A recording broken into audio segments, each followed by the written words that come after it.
Okay, since we're all here, I figure we may as well just go ahead and get started, and then I'll let you go a couple minutes early. So I think, Bethany, it is your turn to tell us about the region you've designed, right? Can I stand up? Yes, of course. Here? Okay. All right. Nope, I do that. All right, everybody. Welcome to Catalonia. I cover the extra details that nobody cares about, so pay attention. Quit backwards. Kidding. Okay, so mine is very basic. I guess I just threw it to fit what everybody else drew because I didn't know what it was going to look like. So mine is basically based off BTS and the suit when they lived in the forest. Yeah, girl, okay. Sorry. Because I really like the landscape, so I based it off that. It's called Catalonia, like I said. There are mountains called the Chretien Mountains. There's a lake called the Lunea Lake. The little community is over here. The stables are right here. They mostly have Clydesdales, Rocky Mountain horses, and mammoth donkeys. Did you say mammoth donkeys? Mammoth donkeys. That's fantastic. Mammoth donkeys are cool. My special feature is there's a garden that grows every fruit, every vegetable, every berry you can think of. And there are also trees for peaches, apples, and for the life of me, I cannot think of anything else that grows on trees. And it's called the Masaya Gardens. They said there used to be a wizard that lived in the mountains called Marqueus, and he cast a spell called Guardium Nevosis. And it's the garden magically pulls in water from the lake, and it's able to grow anything, so they don't have to water it. They just had to harvest it and plow it and all that. And it was just there. So they found this land, and it was just there. They're like, oh, we can get our food from here. Are we supposed to talk about the people? No, because the people will be provided by somebody else. Oh, okay. Well, I was going to say that they like fishing, adventure, and swimming, but I have the stables because of the Clydesdales, the Rocky Mountain horses, and the mammoth donkeys. The Clydesdales are for harvesting and plowing the gardens. The Rocky Mountain horses are for adventuring in the high-peak mountains. And the mammoth donkeys, they just like them, so they breed them. Yeah. Okay. Oh, I forgot one detail. It's summer, June and July, fall, August through November, winter, December to February, and spring, March to May. I just wanted to add that because I wish that's was the case in South Georgia. So, I get that. I feel it. Catalonia. Yep. Take the sacred markers and go and create. So, some kind of interesting story potential there, like perhaps some kind of story regarding the wizard in your mountains and the hag that lives on your mountain. Maybe they're enemies, maybe they're exes, maybe there's something. All I'm picturing is the Sword and Stone. Oh, Madam Nim. Oh God, yeah. Okay, well, speaking of matters Arthurian, I want to start today with what on the face of it is a pretty simple question, but the more you dig down, it kind of gets a little bit more complicated.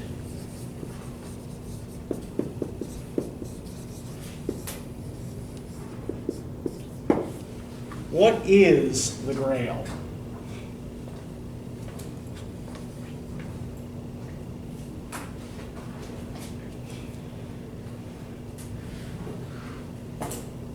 This isn't a quiz, by the way. I just want us to take a couple minutes and think about this.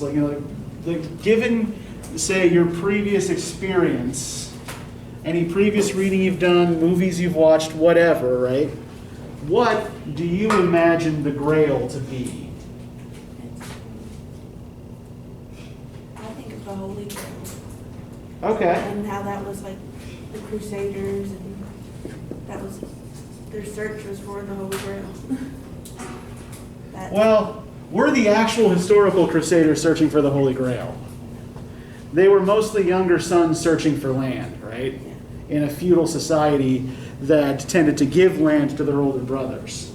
So they were mostly kind of coming to the Middle East to try to take land from other people. So they weren't necessarily looking for the Holy Grail. Right? But why do we tend to append the word holy to the Grail?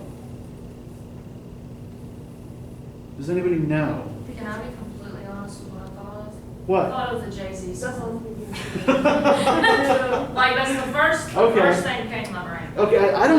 I don't actually know the Jay-Z song you're talking about. So can you tell me about it? It's called Holy Grail? Yeah. Okay. Is it because supposedly it has Christ's blood in it or something, or it was the vinegar he was given? Yeah, there are two separate stories that get kind of conflated eventually.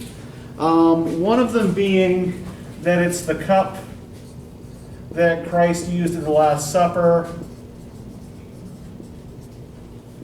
and the other being that it was the cup in which the blood of Christ was caught during the crucifixion.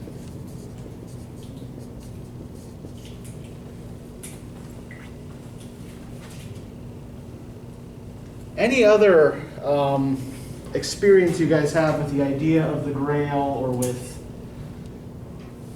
stories about the Grail? All I can think of is, now that we've turned to that point, all I can think of is Dan Brown and Indiana Jones. Okay, yeah. I mean, in popular culture, those are probably right now the best known examples, right? We have the Dan Brown, what the hell is that stupid book called? The Da Vinci The Da Vinci Code, yes.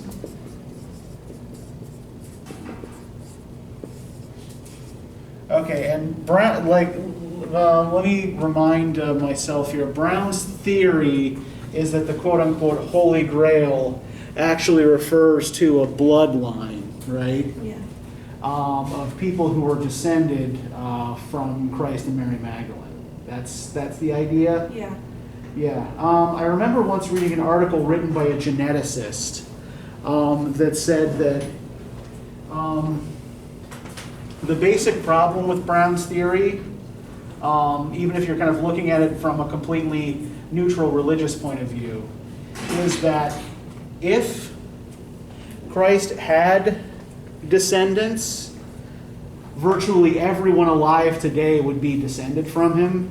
So the idea of a holy bloodline would itself be absurd, just given how given how small the number of people on the earth at that time was. But yeah, so Brown takes this idea and makes it into a bloodline of people, right? Now, what was the other one? The Indiana Jones, Yeah. right? In the Last Crusade, yes. And what's the Grail situation there? It's a carpenter's cup. Yes, this looks like the cup of a carpenter, right? So so the Grail there is a kind of test of morality, right? The greedy jerk, played by the actor Julian Glover, picks the ornate-looking cup, right?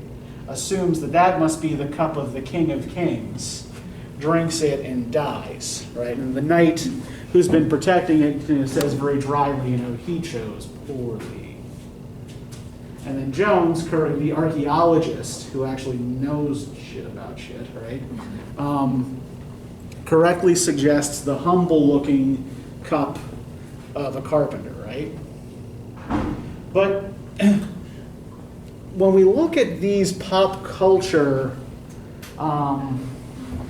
representations of the Grail, how close did Chretien's representation of it look to you, to these?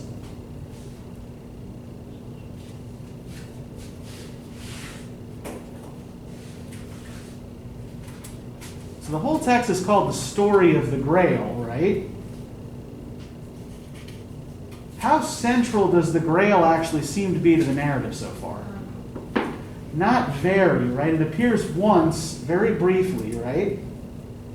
And is it even clear to you what it is when it appears? I was thinking I was missing something. I was like, because one of the questions you asked was about it, so the Yeah. whole time I'm like waiting, Yeah. and then it came about at the very end, and I was like, hold on, what? Did I read the wrong thing? Uh-huh.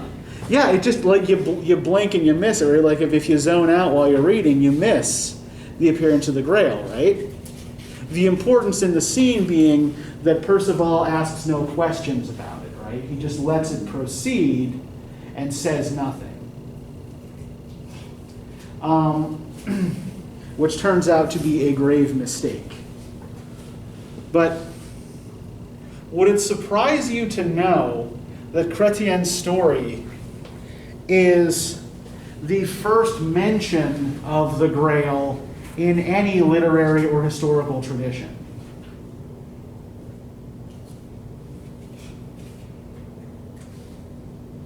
There is no, as far as we know, pre-existing legend of the Holy Grail.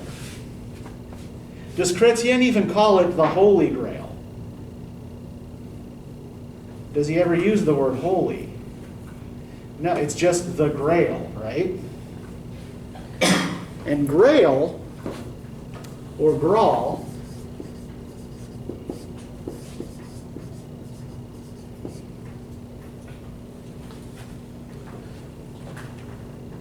doesn't even describe a cup, right? So this is a word that was common in the Middle Ages in southern France and northern Spain to describe a kind of deep serving platter.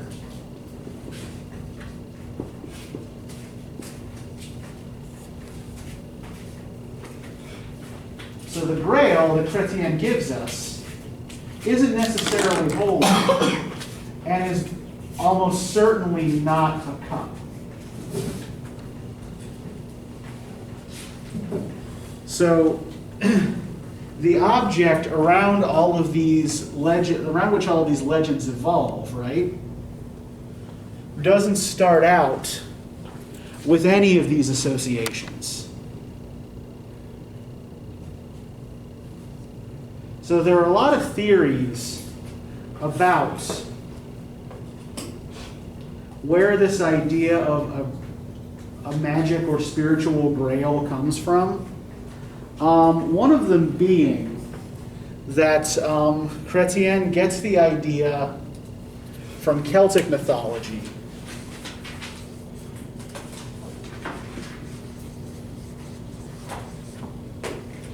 In which magic cauldrons were fairly common.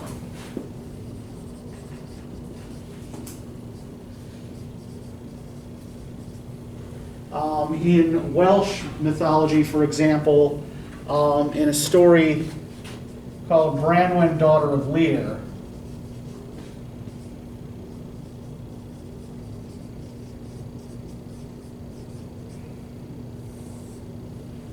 there's a cauldron that can resurrect the dead, right? When you throw the body of a dead warrior into it, he'll come back to life, but he won't be able to speak.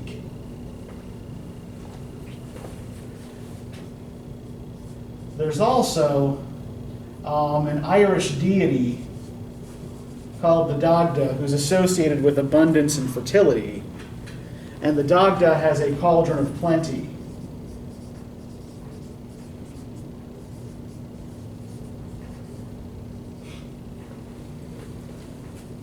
That essentially provides whatever food you like best whenever you happen to want it, right? Yes? Does that say Christ's blood during crucifixion? Yes. Okay, thank you. Mm-hmm.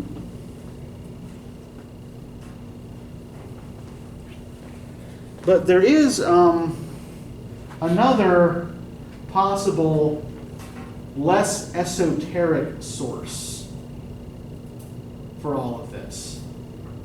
Now, what do you notice in Chretien's narrative about who's carrying the Grail.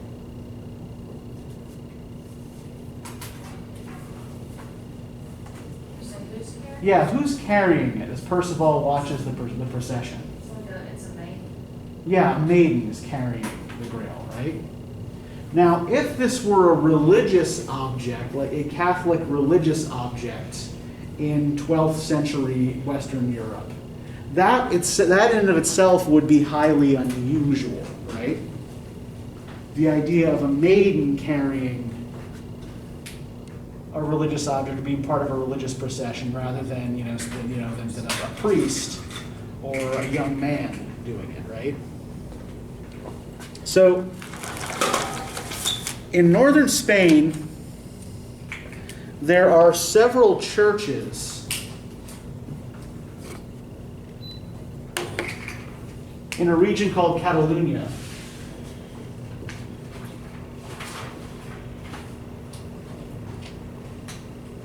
All of which feature a striking and unusual image. And this is probably going to be a little bit hard to see. I'll try to do the best I can with this for you. Catalonia is in northern Spain. Catalonia is in northern Spain, yeah. So this is the Church of Saint Clement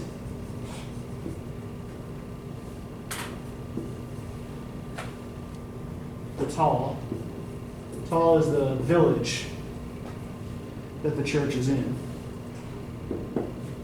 And this is believed to be the oldest of these images. So what we've got is a fairly common image, kind of like above the altar in high medieval churches, right? You've got Christ enthroned, and below him are the disciples. But here, in the midst of the male disciples, we have Saint Mary, and she's holding in her left hand a dish with something kind of wafting off of it, right? It's probably not real easy to see. This is just the best picture I could find for free on the internet. And while this is probably the first of these images to be painted or carved, there are a couple of statues as well that look like this. It's not unique. It is unique to this region. And, Chretien was writing not in Spain, but in southern France in a region called Provence. So it's certainly not impossible that he could have picked up on an artistic tradition from a neighboring region and adapted that into his work, right? Now, one problem with trying to interpret Chretien's use of the Grail is that Chretien's romance is unfinished. So you're going to get to a real letdown when you get to page 494 and none of this shit gets explained.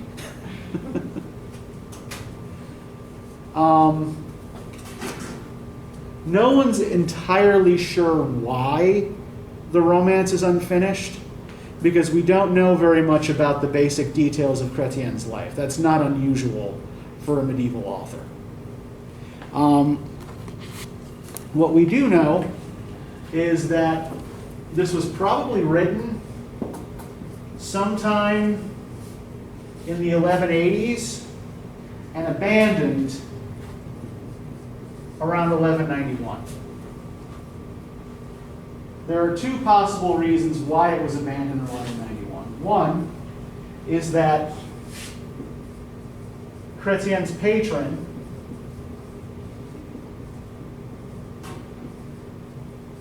Count Philip of Flanders, died on crusade in that year. So it could be that after his patron died, the person who was writing this for, either he simply kind of ran out of funds to continue, ran out of inspiration to continue, or it's also possible that Chretien himself died, and that is why the romance is left uncompleted. Now, does everybody understand what I mean when I refer to this as a romance? Do we know what a romance is? There's knights and fair maidens and chivalry. Yeah. Yeah, those are all ideas that we associate with romance in this sense, right? Could you also say in this, there's also the idea of the court romance? Explain. Well, the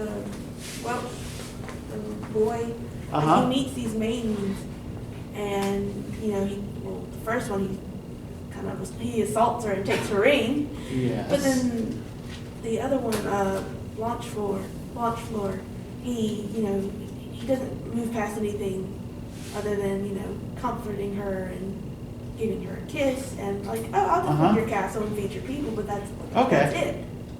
And so there's like this idea of you can be very close friends with someone of the opposite sex, but you never go past that. Okay. So yeah, we are actually going to talk about these particular ideas. But one thing that actually might be worthwhile to note here is what's the difference in Percival's what's the difference in Percival himself between that first episode where he busts into the tent and just starts kissing the maiden and takes her ring, and the episode with Blanchefleur when he saves her city and earns her love. How is he different in those two episodes? He's been educated. Yeah, he's been taught codes of chivalry by then, right? When he meets the maiden in the tent, he's been taught a few basic things by his mother, who was not a knight. And because he's completely naive and has no experience of the world, he misinterprets those things, right? In fact, one thing I want to talk about is some of the specific ways in which he misinterprets the world around him. But yeah, by the time he comes to Blanchefleur, he has been educated by a knight, right, and initiated into knighthood properly. So he has at least some sense of how to behave. Though, as we see in the episode in the Fisher King's castle, the knightly code doesn't teach him everything, right? And living by that knightly code that Gornemont de Gohort has taught him leads him to make the mistake of not asking questions about the Grail, right? So, yeah, what we're dealing with here is what literary scholars call chivalric romance. So there are a couple ways of thinking about romance, right? So the first one I'm going to give you is the definition provided by the mid-20th century scholar Northrop Frye. So Frye divided up literature into genres based in part on the nature of the hero and the hero's relationship with his or her environment, right? So myth, which he regarded as kind of like the source of all literature and the earliest form of literature. In a myth, the hero is a god or demigod, right? So in a myth, the hero is superior to other people, both in social standing and in level of power, right? And superior to the environment, right? The hero is simply a better kind of person who is also very high status who is able to affect the environment in ways other people cannot, right? Now in romance, the hero is a person of high social standing, right? So superior to other people,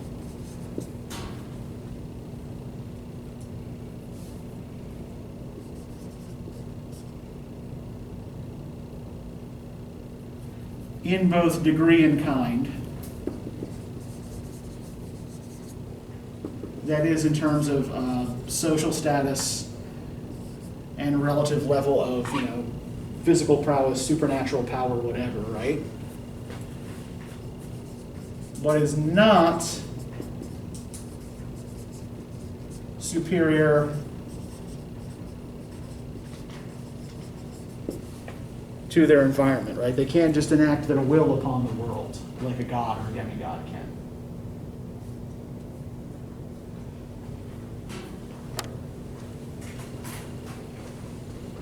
Now, this would also mean that a lot of what we would traditionally call epic, under Fry's definition, would fall, would be classified as romance, right? Because Odysseus, we know, is someone who is not superhuman and is in fact very much subject to the whims of the environment, but otherwise fits the definition of a romance hero, right? So Fry's definition, I think, ends up being a little bit too general.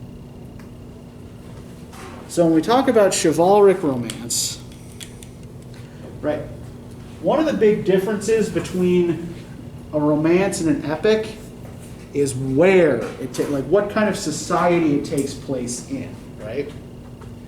So an epic typically takes place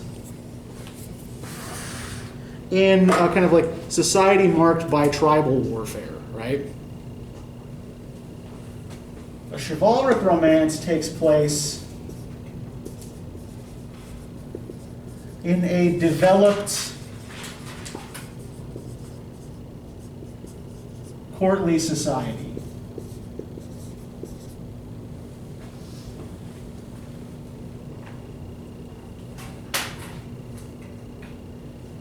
Which is one reason why the stories in the Arabian Nights as well would probably be kind of mini romances by and large, right? There is a developed court culture in which they're taking place. The usual plot is a quest undertaken by a knight. So these almost solely deal with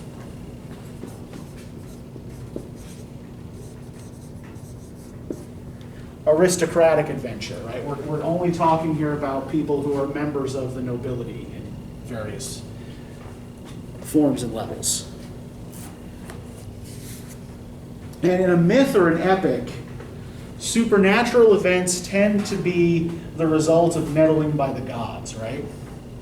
A romance usually still has plenty of supernatural events, but the supernatural events will typically have sources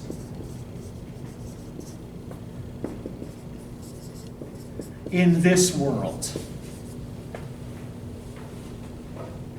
Right? So it's not like gods or monsters invading from some other world, right?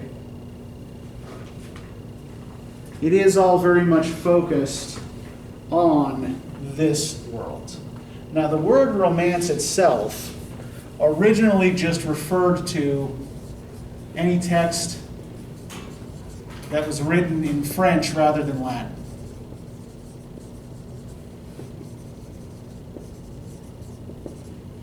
But because in the 11th and 12th centuries, most texts that were written in the French vernacular rather than in Latin took this basic form, the term came to be applied to this particular genre.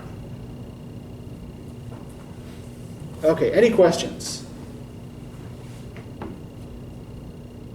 Okay, so let's pause here and see how we can fit this to the story of the Grail so far. To what extent does this look like the story of the Grail? At least the half of it that we've read. It's a quest undertaken by a knight. Okay, yeah. Although in this case, it's someone who's not already a knight at the beginning of his adventures, right? So what would we say then part of Percival's quest is? Becoming a knight. Yeah, at least the early part is focused on becoming and growth, right?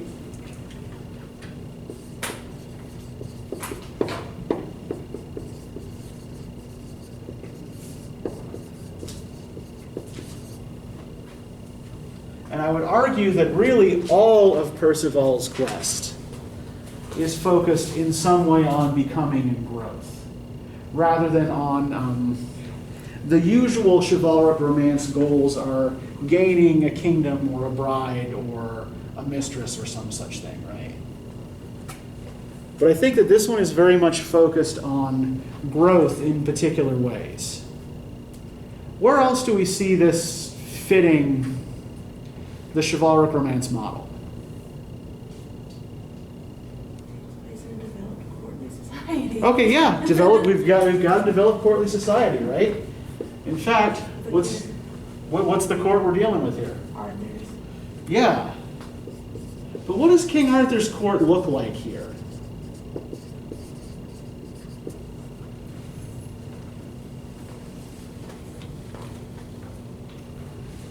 Kind of depressing. Okay. Yeah. Arthur's just sitting on his throne like this, Uh-huh. and nobody can get a word out of him until Percival knocks his hat off of him.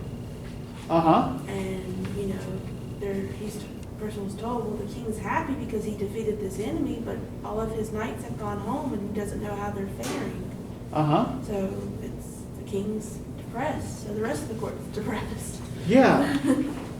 So let's actually take this a little bit further, right? Like, who does Percival meet just before he comes to King Arthur's court and rides in on his horse?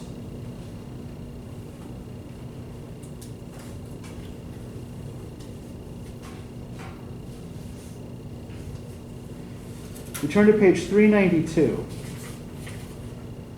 Can I get somebody to read, starting with, from the gate he saw an armed knight emerge. From the gate he saw an armed knight emerge, bearing in his hand a golden cup. He was holding his lance, his bridle, and his shield in his left hand, and the golden cup in his right, and his armor, all of which was red, suited him perfectly. The boy saw the beautiful armor, which was fresh and newly made, and was greatly impressed by it, and he said, "By my faith, I'll ask the king to give me this armor. How fine it will be if he gives it to me, and damned be anyone who settles for any other." Then he hurried towards the castle, for he was eager to reach the court, and soon passed near the knight. The knight delayed him for a moment and inquired, "Tell me, young man, where are you going?" "I want to go to court," he replied, "to ask the king for this armor." "Young man," he said, "that's a fine idea. Go swiftly then, and return as fast, and tell this to that wicked king. If he doesn't want to pay me homage for his land, he must give it to me or send a champion to defend it against me. For I claim it is mine, and so that he'll believe your words, remind him that I snatched this cup I am carrying from him just now, with this wine still in it." You want me to continue? Yeah, just this last sentence, or he should have found another to carry out his mission, for the young man had not understood a word, right? So this knight has gone into Arthur's court, snatched the wine cup from the table, and has left unchallenged, right? None of Arthur's knights have bothered to stand up and challenge the Red Knight, right? What's that? What does this say? Red Knight. Oh, red knight. Uh-huh.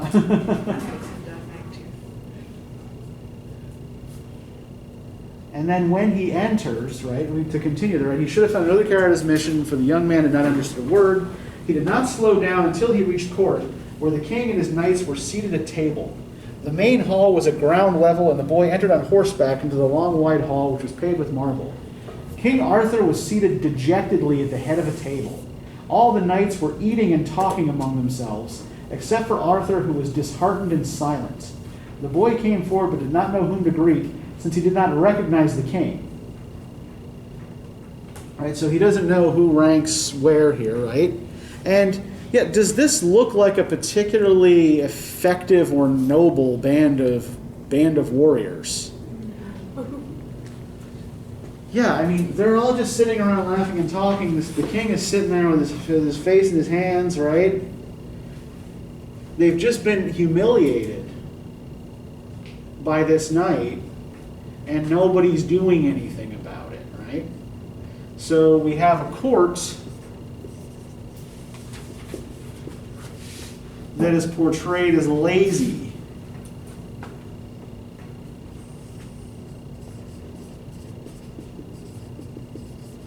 They're sitting around gossiping and eating.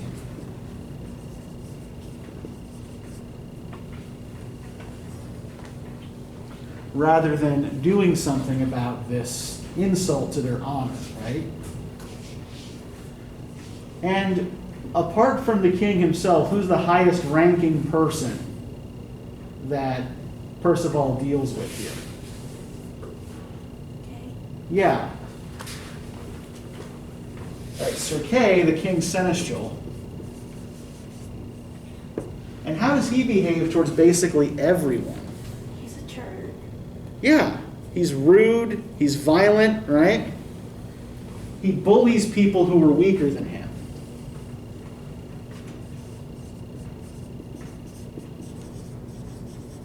Right, he slaps the maiden who laughs, and he pushes the jester into the fire, right? But for all his tough talk towards maidens and jesters, and all of his sarcastic comments towards ignorant country boys, right? He doesn't do a damn thing to go get that cut back or to avenge his king's honor, right?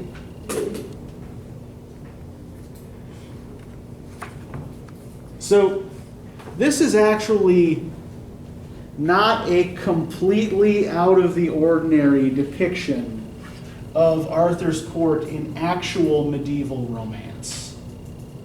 Right? Idealizations of Arthur and his knights tend to come along historically later. Many of the early French stories that the knights appear in, and one thing to note is that the Arthurian tradition, as we've inherited it, really starts more as a French tradition than as an English tradition. The king in most of these stories is a kind of ineffectual cuckold, and most of his knights are useless jerks. So the court itself, particularly in Chretien's romances, is not the site of high adventure, right? And the king and his knights themselves are not the heroes. It's really more a kind of place where a knight from outside comes and picks up an adventure. So to tell you a little bit more about where Chretien is getting his material, right? So Chretien and other French writers of this period draw on three basic sources.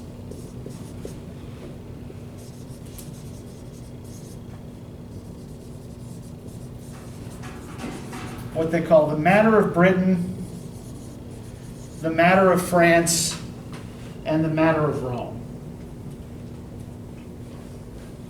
The matter of Britain refers to stories about King Arthur and his knights.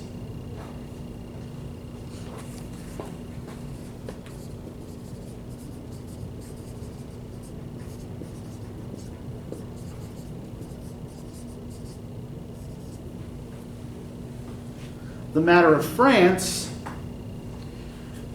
refers to a tradition that's probably less familiar to all of you. It's stories about King Charlemagne.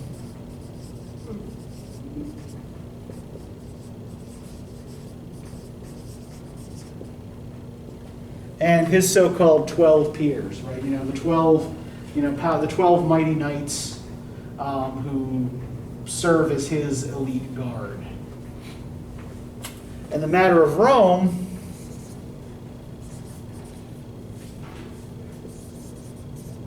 takes its heroes and its subjects from the classical world. Often they're historical figures. Like there are, for example, romances about Alexander the Great and about Julius Caesar, but they take them and transplant them from an actual Greek or Roman context and put them into what looks a lot more like medieval Western Europe. And tell stories about things that these people could not possibly have done or experienced. All right. What about supernatural events?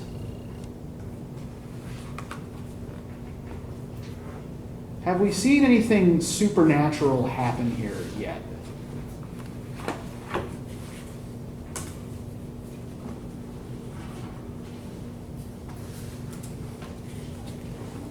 If you look at where,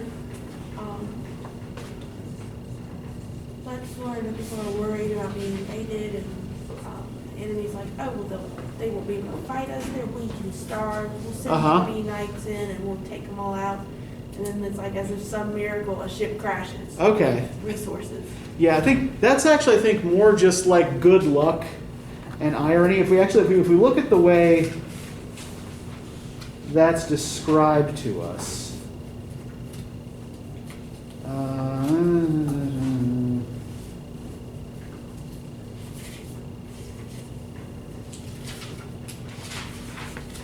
Okay, if we look on page 412.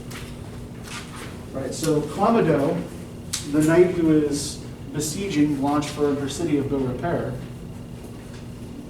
is listening to the old knight who is his mentor, and his mentor who counseled him said, "Sir, it should come as no surprise when misfortune strikes a noble man. Good and evil fortune are distributed according to the will of God. You've lost, that's all there is to it. But there's no saint without his feast day. The storm has tested you. Your troops are maimed and the defenders have won, but rest assured that they'll be defeated before it's over. You may pluck out both my eyes if they can hold it for 2 days more. The keep and the castle will be yours, and they'll all beg for your mercy. If you can remain here just for today and tomorrow, the castle will be in your hands. Even the maiden who has refused you for so long will beg you in God's name to deign to accept her." Then those who brought up tents and pavilions had them pitched, and the others camped out and made whatever arrangements they could.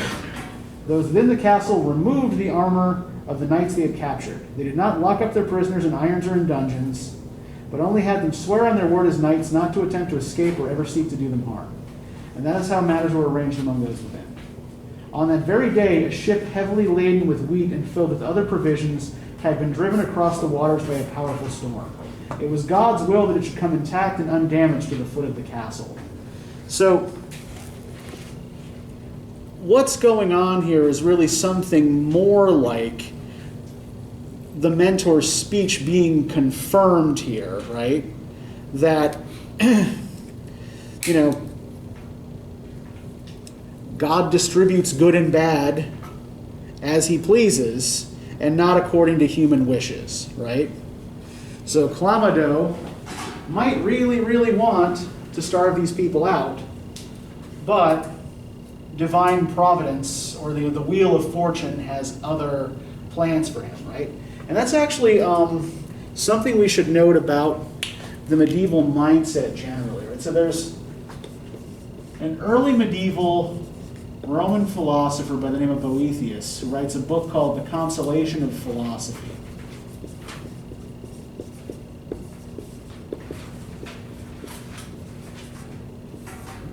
So Boethius wrote this book while he was in prison waiting to be executed. You'd be surprised how many philosophers seem to write their most important works while in prison waiting to be executed.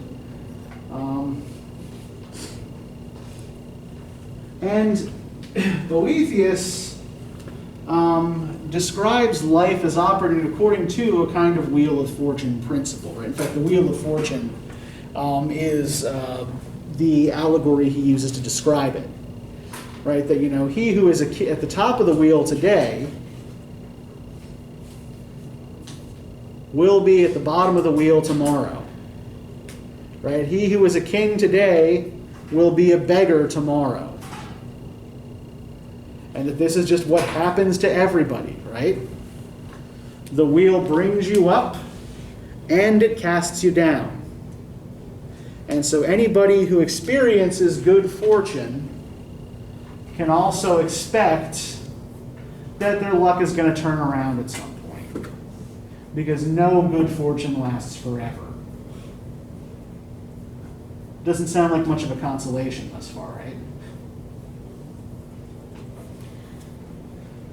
But I think, that's the sort of thing that's what's happening here is something more like that medieval Wheel of Fortune principle, right?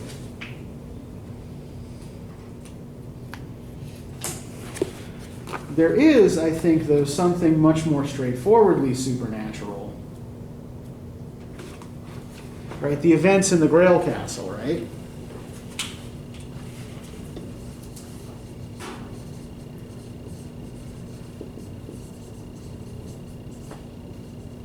Which have not yet been explained to us.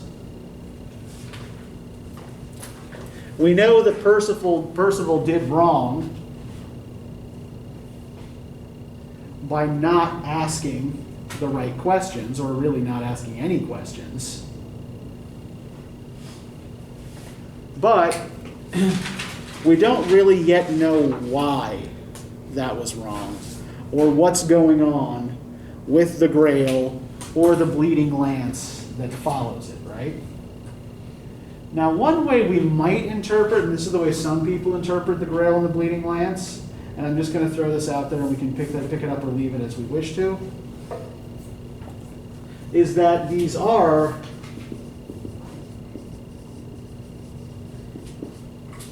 masculine and feminine fertility symbols, right? You've got a lance, a phallic object that is constantly dripping from the tip. And you've got a grail, a concave serving dish, right?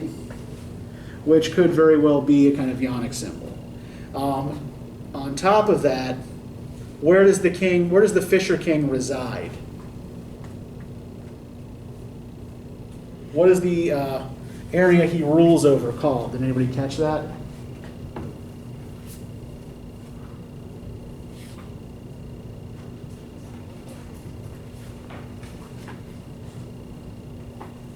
He rules over the wasteland.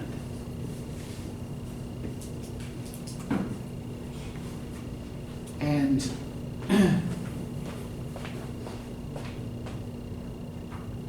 we're also told about the king himself.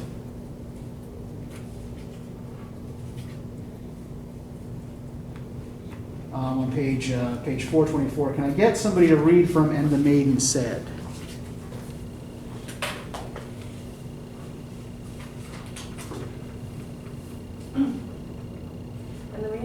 Good sir, I can assure you that he is a king, but he was wounded and maimed in the course of a battle, so that he can no longer manage on his own. But he was struck by a javelin through both thighs, and in still so much pain that he cannot ride a horse. Whenever he wants to relax or to go out to enjoy himself, he has himself put in a boat and goes fishing with the hut. This is why he is called the Fisher King. He relaxes in this way because he cannot tolerate the pain of any other diversion. He cannot hunt for flesh or fowl, but he has hunters, archers, and gamesmen who hunt his forest for him.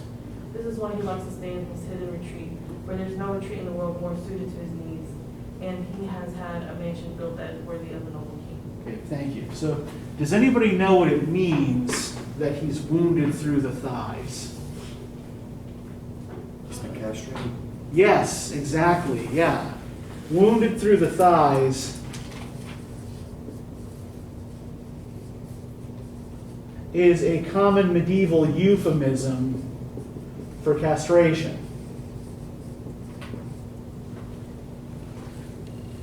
Now, interestingly, we're told exactly the same thing about Percival's father at the beginning of the romance, when his mother is giving him the family history, of which he is completely ignorant, right? Because apparently Percival was completely ignorant of just about everything when he started out here. But I think, yeah, well, like the whole idea here is the progress from innocence to experience, and then from experience to something like spiritual transcendence. Now, we'll get more of that part of this in the second half when Percival's adventures,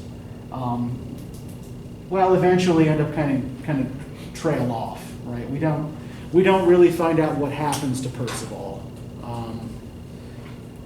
or to anyone else for that matter, which is the basic problem of unfinished romance. But all romances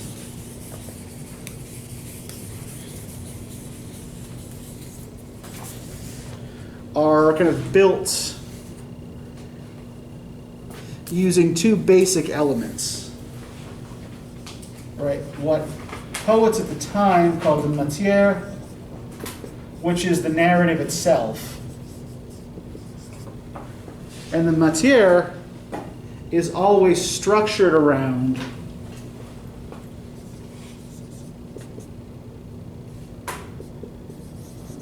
an ideological or moral theme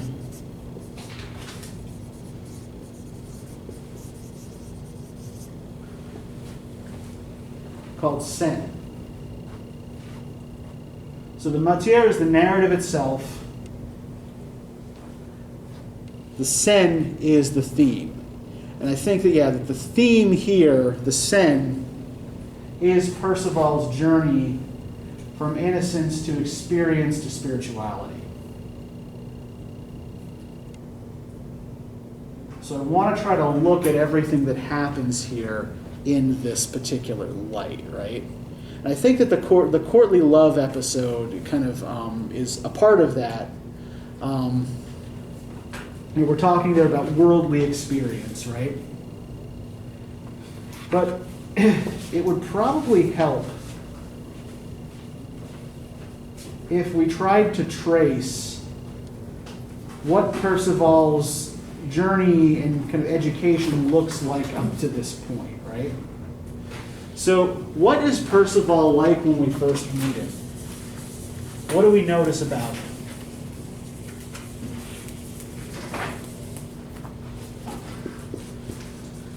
Not very bright. Okay. Well, and like he doesn't have any idea of, to a certain extent, of a hierarchy, because when he sees the knight, he's not very bright period, because when he sees the knights, at first he thinks they're demons, and then he thinks they're angels, or even God himself. And I think that's actually a very important mistake. Is the issue that Percival is stupid or that he's simply ignorant? Yeah, he's been kept deliberately ignorant, right? His mother did not want him to go off and become a knight, so she kept him sheltered, right? But yeah, so he is in a state of ignorance. And yeah, he initially confuses the knights with demons, but then concludes that no, in fact, they must be angels, right?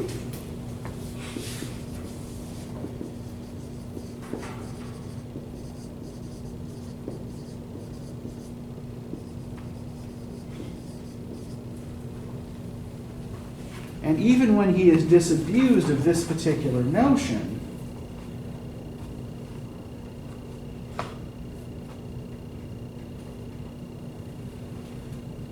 when he sets off on his adventures and he finds the tent that the woman is sleeping in.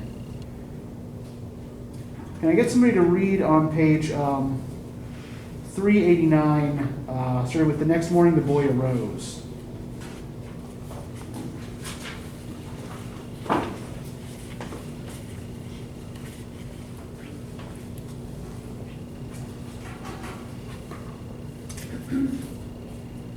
The next morning the boy arose to the singing of the birds, remounted and rode on purposefully until he saw a tent pitched in a beautiful meadow beside the stream from a spring. The tent was astonishingly beautiful. One side was vermilion and the other side striped with porphyry. On top was a gilded eagle. The sun struck brightly and blazed upon the eagle, and the whole meadow shone in the reflected gleam of the tent. All around the pavilion, which was the most beautiful in the world, there were bowers, arbors, and shelters built in the Welsh manner. The boy went towards the tent and exclaimed before he reached it, "My God, here I behold your house. I would do wrong were I not to go and worship you. My mother spoke the truth when she said to me that a church is the most beautiful thing there is, and told me never to pass a church without going to worship the Creator in whom I believe. I'll go to pray to him by my faith to give me something to eat this day, for I'll be in great need of such." Okay, thank you. So when he sees this knight's tent set up in the forest, what does he mistake it for? A church. Yeah.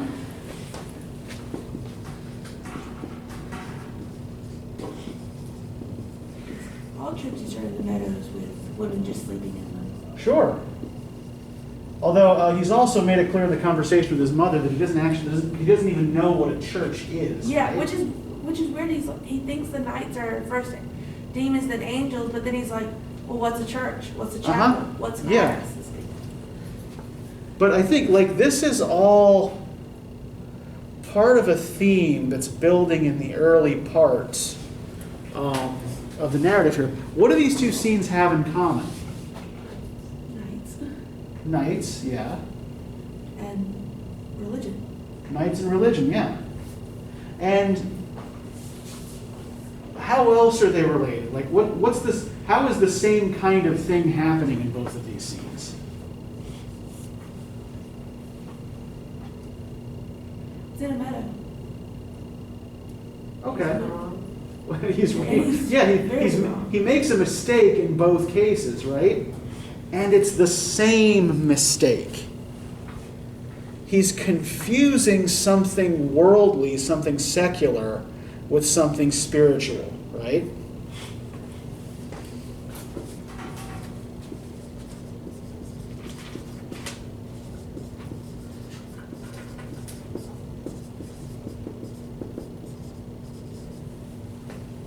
Right? He's not figured out how to separate the two from each other. So because knights, wear shiny armor and look impressive, because they sleep in these fancy tents when they're out adventuring, right?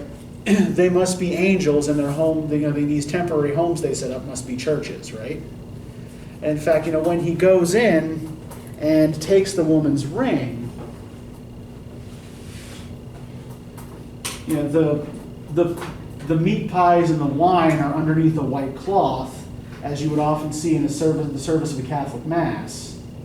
And he does almost like a kind of mock communion by going in and kind of guzzling the wine and eating half of the pie, right? As he, consuming the bread and wine there. So yeah, he's got worldly and spiritual very much mixed up, right? And then where does he start to where does he finally start to figure out what he's supposed to be doing and find his footing? At the older knight's home. Yeah, let's look at the visit he pays to the old knight Warnemon de Govort.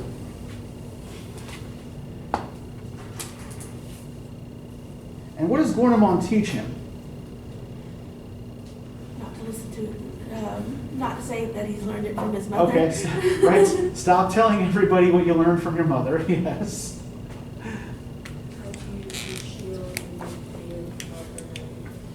Yeah, he teaches him how to fight, right? How to fight like a knight. How to properly use his weapons.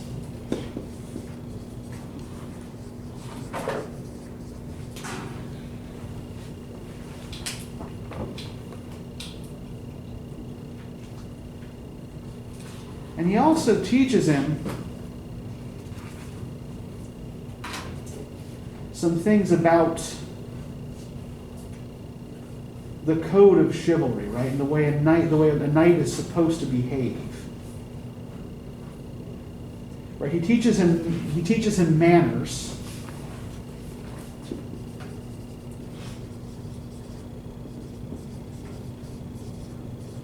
He teaches him about fashion.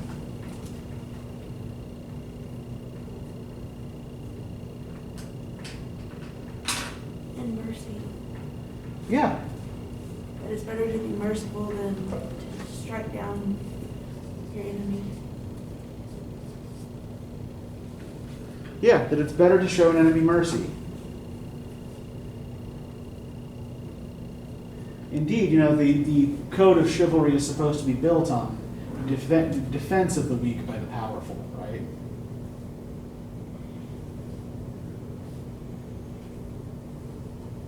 And he's also the one who tells him not to ask questions, right? Don't ask questions, it's rude.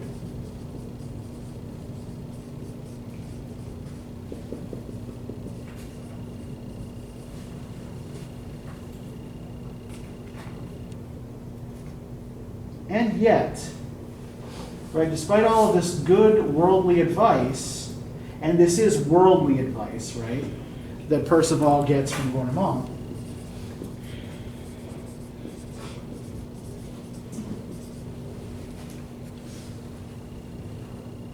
if you go to page 405, can I get somebody to start reading from the top of the page, "My lady," he replied, "I spent last night at a gentleman's castle." Page 405. My lady, he replied, I spent last night in a gentleman's castle where I had fine and noble lodgings. He has 5 strong and excellent towers, 1 large one and 4 small. I cannot describe it all in detail, nor do I know the name of the castle, but I do know for a fact that the gentleman is called Ornament of Golding. Ah, dear friend, said the maiden, your words are welcome and courteously spoken. May the Lord God reward you for calling him a gentleman. You never spoke a truer word, for he is a worthy gentleman. By Saint Richard, this I can assure you. And know that I am his niece, though I have not seen him for a long while. And know also indeed that, since you left your home, you will not have met a finer gentleman, of this I'm sure. He welcomed you happily and joyfully, as is possible only for a noble and courteous gentleman who is powerful, rich, and prosperous. But here there are no more than 5 crumbs, which another uncle, a prior, a very holy and religious man, sent to me to eat this night, and a little cask full of brandy. There's no other food herein, except a roe buck that one of my servants killed this morning with an arrow. Thank you. So, does anything seem weird about the situation as Blanchefleur describes it here? How is Gornemont related to her? Yeah, he's her uncle, right? And he's rich, prosperous, and powerful, right? And what's happening to her city right now? He ransacked. Yeah, it's under siege, people are starving to death, right? Her knights are being killed or captured. When Percival was visiting Gornemont, did it seem like Gornemont was having any kind of problems, or he was all that busy? He had plenty of time to teach a young knight all of this shit, right? Didn't have his own niece. Yeah, he's not helping his own niece. He's keeping to himself in his tower while she's besieged by this knight who wants to force himself on her, right? Now, where is she getting help from? Her uncle, the prior. Yeah, her uncle the knight is doing absolutely nothing for her, right? But her uncle the priest is sending her food. So we have this divide between the worldly and the spiritual again, right? Where the worldly looks after itself, and the spiritual tries to look after others, right? You know, look after society more broadly.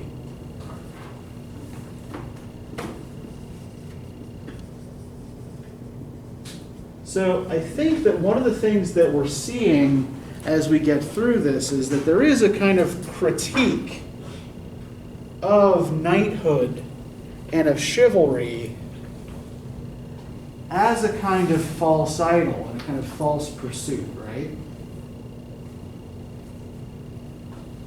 There's one more theme here that I want to try to develop, and then we'll see how this takes shape with Gawain's adventures next time. One thing that's fairly common in Chretien's romances in particular, Gawain is King Arthur's nephew and is supposed to be the best knight in the court.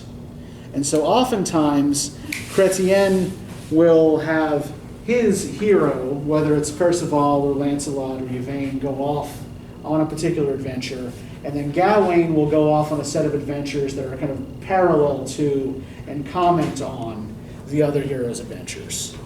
That's what's going to happen in the second half of this. But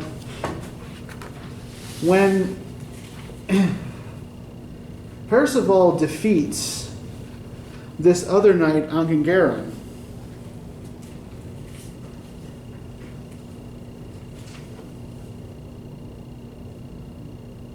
and grants him mercy,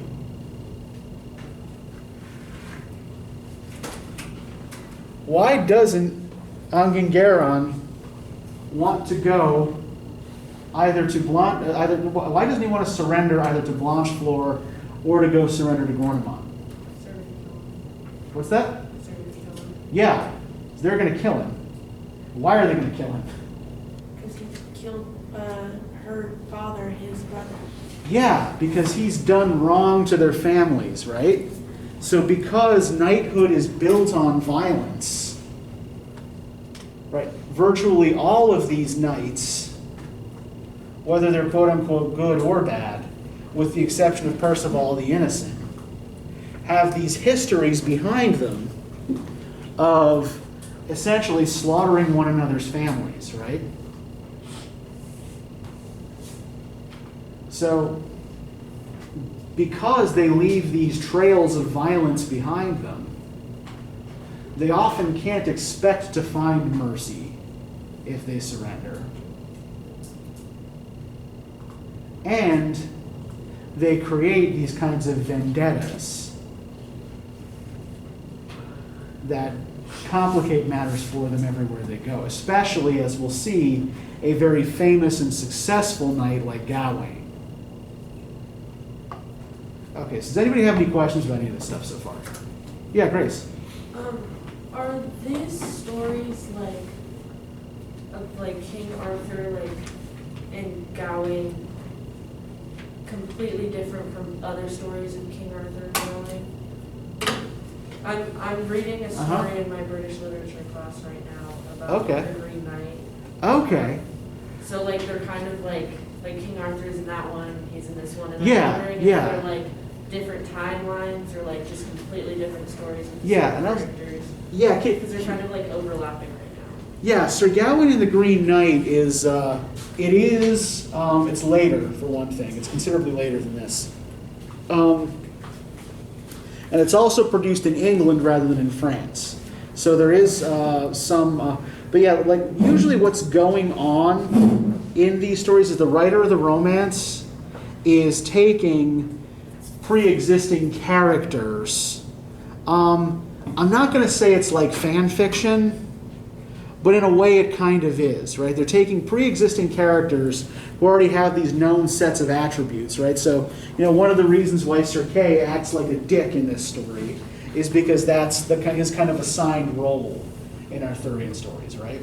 Gawain is the best and bravest knight because that's his assigned role, right? And then, Chretien is inventing the story of Percival around that. There's no prior version of this that we're aware of. There are other similar stories, but they're later. So they may have drawn from similar source material. But yeah, as far as we know, most of these romance writers are actually inventing they're kind of inventing their own plots, and sometimes even their own heroes. For example, Sir Lancelot, in the romance called The Knight of the Cart, is pretty much an invention of Chretien's. He doesn't exist in Arthurian tradition before that text.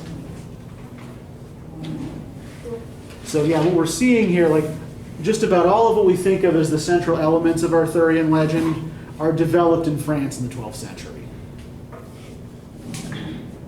Any other questions?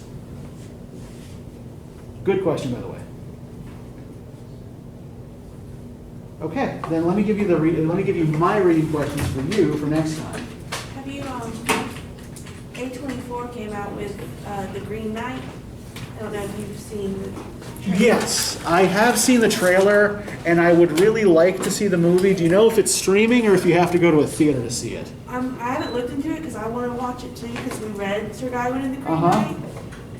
And my uncle has argued with me about it consistently, so. Yeah, the issue, right, like, I think when it came out, it was initially only in theaters, and my wife will not go to a theater or let me go to a theater. So, Understandably. yeah. So I have not yet seen it, but I would very much like to.